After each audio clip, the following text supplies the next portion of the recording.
رح فرجيكم هلا كم شغله اشتريتهم من شين ويا ريتني ما اشتريتهم. هول الكونتينرز مفروض هن للاكل، بس طلعوا كتير صغار، يعني اصغر من الاصبعتين.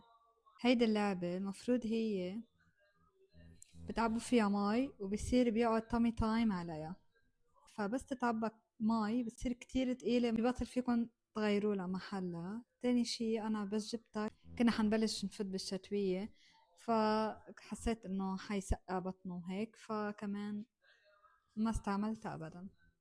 هيدي المفروض لزيت، اذا بدكم تحطوا زيت بصيروا هيك بترشوا.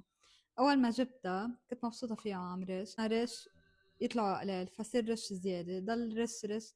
اخر شي حسيت انه ما إلك عازه، خليني استعمل ملعقه بيكون احسن. الناس كانوا بينصحوا فيها وشفتهم كتير على السوشيال ميديا، انا بس جبتها ما حبيتها وماستها وفاضي صار لها وقت يعني عندي هيك. هيدا الشيء الشهير يلي كل العالم يمكن اشترته وكل العالم اكلت ضرب فيها، وانا كنت متأكدة انه ما رح اقتنع انه هيدي ما لها عازة الا اذا اشتريتها، اللي هي تاعت الورق العنب.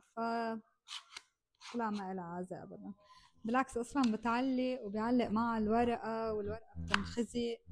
بس انا ما حقتنع الا اذا اشتريتها، واشتريتها واقتنعت انه ما لها عازة. واخر شي هيدا الكليب المفروض انه انتم بتعلوا شعركم فيه، بيطلع هيك شكل شعركم، بحافظ على الفوليوم تاع الشعر.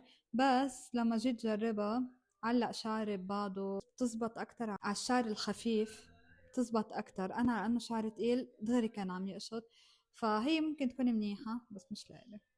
خبروني اذا في شي من اللي انا كمان جايبته انتو عندكم اياه. رح اعملكم فيديو تاني كمان لشي ان بارت 2 لاشياء اشتريتها من شي ان وكتير استعملتها وفادتني، بركي انتو كمان بتستفيدوا.